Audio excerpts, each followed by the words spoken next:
নমস্কার বন্ধুরা, আশা করি তোমরা সকলে ভালো আছো, সুস্থ আছো। বৌমি ফ্যামিলি অ্যালবাম থেকে তোমাদের সকলকে অনেক অনেক ধন্যবাদ জানাচ্ছি, বড়দের আমি প্রণাম জানাচ্ছি। দেখো দুপুরবেলা স্নান করা হয়ে গেছে। খুব সুন্দর একটা নিরামিষ রান্না করব, যে এই গরমের দিনে রান্নাটা খেতে খুবই ভালো লাগবে। তা আবারও তোমাদের বলছি, তোমরা সবাই অবশ্যই আমার ভিডিও লাইক দিয়ে দেখবে, নতুন বন্ধু হলে সাবস্ক্রাইব করে আমার সাথে থাকবে। তাহলে চলো যাই, রান্নাটা শুরু করি। তো দেখো বন্ধুরা, রান্নাঘরে এসে দেখো এবার রান্না শুরু করব আমি। তা এখানে দেখো কড়াইতে সামান্য সর্ষের তেল দিয়ে দিয়েছি। আর এই গরমে এত সুন্দর একটা রান্না করব সামান্য তেল মশলা দিয়েছি, যাতে খেতে দারুণ লাগবে, শরীর সুস্থ থাকবে, ঠান্ডা থাকবে। আর এই রান্নাটা সব কিছু দিয়ে খেতেই ভালো লাগবে। তো সেই রান্নাটা করতে কি লাগছে একটুখানি দেখে নাও তোমরা। দেখো এইখানে আমি ঝিঙে নিয়েছি, দেখো এইভাবে খোসাটা ছাড়িয়ে নিয়েছি। আর এখন সবে সবে বাজারে নতুন ঝিঙে উঠছে আমাদের এখানে। আর এই ঝিঙেটাও শরীর খুব মানে ঠান্ডা রাখে, আমরা সকলেই জানি। তাই ঝিঙে নিয়েছি, এখানে সামান্য একটুখানি আলু নিয়েছি, এখানে একটুখানি মুগ ডাল নিয়েছি, এখানে 4টে কাঁচা লঙ্কা কিমা করে নিয়েছি, সামান্য একটু পেঁয়াজ নিয়েছি, আর টমেটো নিয়েছি। দেখো বীজ নাই, দেখো বীজ ছাড়া টমেটো নিয়েছি। তা এইরকম রান্না হবে, যে রান্নাটা দিয়ে সব কিছু দিয়ে খেতে খুবই ভালো লাগবে। তা দেখো তোমরা, আমার তেলটা গরম হয়ে গেছে। এবার প্রথমে এখানে আমি আলুটা ভেজে নেব। আজকে আমি একা করছি।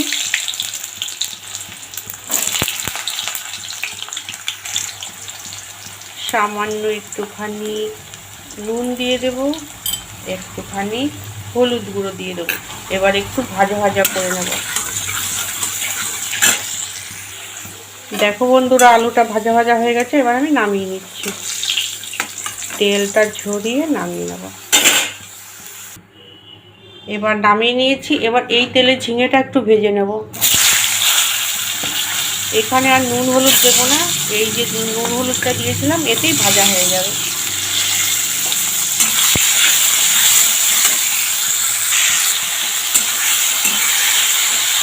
ঝিঙে একটু নরম হয়, তার জন্য একটু তাড়াতাড়ি করে নরম হয়ে যাবে, আর একটু জলও বেরোবে।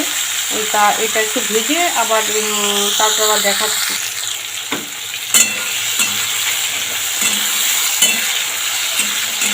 তো দেখো বন্ধুরা, ঝিঙেটা কিছুটা ভাজা হয়ে গেছে। এবার আমি নামিয়ে নিচ্ছি।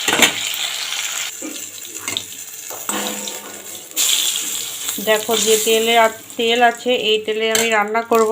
তা প্রথমে আমি এখানে একটু কালো জিরে ফোড়ন দেব।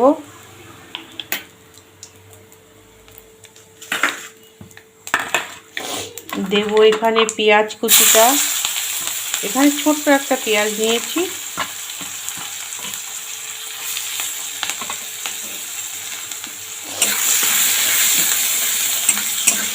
এখানে একটুখানি লবণ দিয়ে দেবো।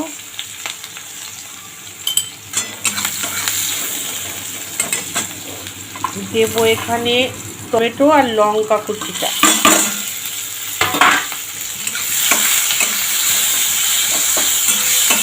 কত সহজে ঝটপট করে দেখো রান্নাটা হয়ে যাবে, আর খেতে যা ভালো লাগে না এই রান্নাটা খেতে। এইবার দেখো এখানে মুগ ডালটা দিয়ে দেবো।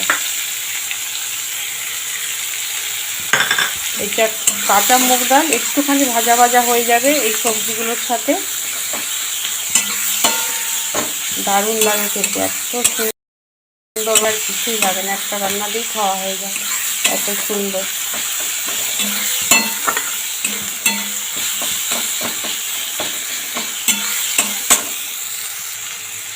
এবার এখানে একটু হলুদ গুঁড়ো দেব,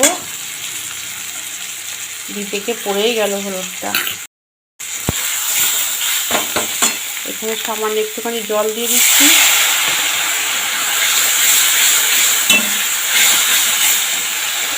গ্যাসটা একটু কমিয়ে দিলাম। এবার দেবো সামান্য একটুখানি জিরে গুঁড়ো, একদম সামান্য একটুখানি।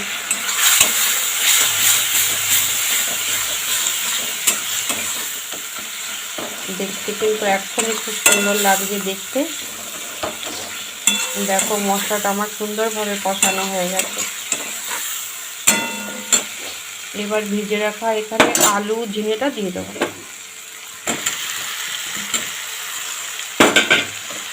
এবার একটু নেড়ে চেড়ে নেব। দেখো বন্ধুরা, মশলার সাথে সবজিটা খুব সুন্দরভাবে কষানো হয়ে গেছে। তা এবার আমি এখানে জল দিয়ে দেবো, কারণ এখানে আলুটা সেদ্ধ হবে, ডালটা দিয়েছি সেটাও সেদ্ধ হবে।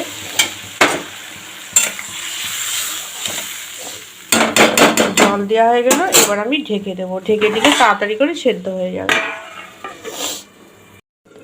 দেখো বন্ধুরা, ঢাকনাটা নামাচ্ছি, দেখি রান্নাটা কত দূর হলো। বাহ, দেখতে কি সুন্দর লাগছে দেখতে। বাহ, সব কিছু সেদ্ধ হয়ে গেছে, দেখো কি সুন্দরভাবে। এখানে তখন ভাজার সময় দিয়েছি লবণ দিয়েছি, আর একবার মশলা কষানোর সব দিয়েছি। এখানে আর সামান্য একটুখানি নুন দিয়ে দিলাম। তোমরা চাইলে এখানে চিনিও ব্যবহার করতে পারো। তা দেখো, আর 1 মিনিট মধ্যে একটুখানি নুনটা সবজির মধ্যে ভালো করে হয়ে যাক, তারপরে নামিয়ে নেব। তো চলো, এবার রান্নাটা রেডি হয়ে গেছে, এবার আমি নামিয়ে নিলাম, গ্যাসটা বন্ধ করে দিলাম। দেখো কি সুন্দর লাগছে দেখতে, দেখো। এবার নামিয়ে তোমাদের দেখো বন্ধুরা, রান্নাটা নামিয়ে নিয়েছি, কত সুন্দর লাগছে দেখো, মানে দারুণ। আর একটা কথা বলে নি, তোমরা চাইলে এখানে পেঁয়াজটা ব্যবহার না করতে পারো। নিরামিষ দিনে এরকম রান্না সহজেই করতে পারবে, সব কিছু দেখতে ভালো লাগবে। আর আবারও অনেক অনেক ধন্যবাদ জানাচ্ছি তোমাদের। তোমরা সবাই আমাকে এত সুন্দর সুন্দর কমেন্ট করো, এত ভালোবাসা দিচ্ছ। এইভাবে তোমরা আমার পাশে থেকেও, নতুন বন্ধু হলে অবশ্যই আমাকে সাবস্ক্রাইব করে আমার সাথে থাকবে। আর ভিডিও দেখার আগে তোমরা লাইক দিয়ে আমার ভিডিওটা দেখা শুরু করবে, এটা আমার অনুরোধ রইল। তোমরা সবাই ভালো থেকো, সুস্থ থেকো। আজকের মতো তাহলে রাখছি, টাটা।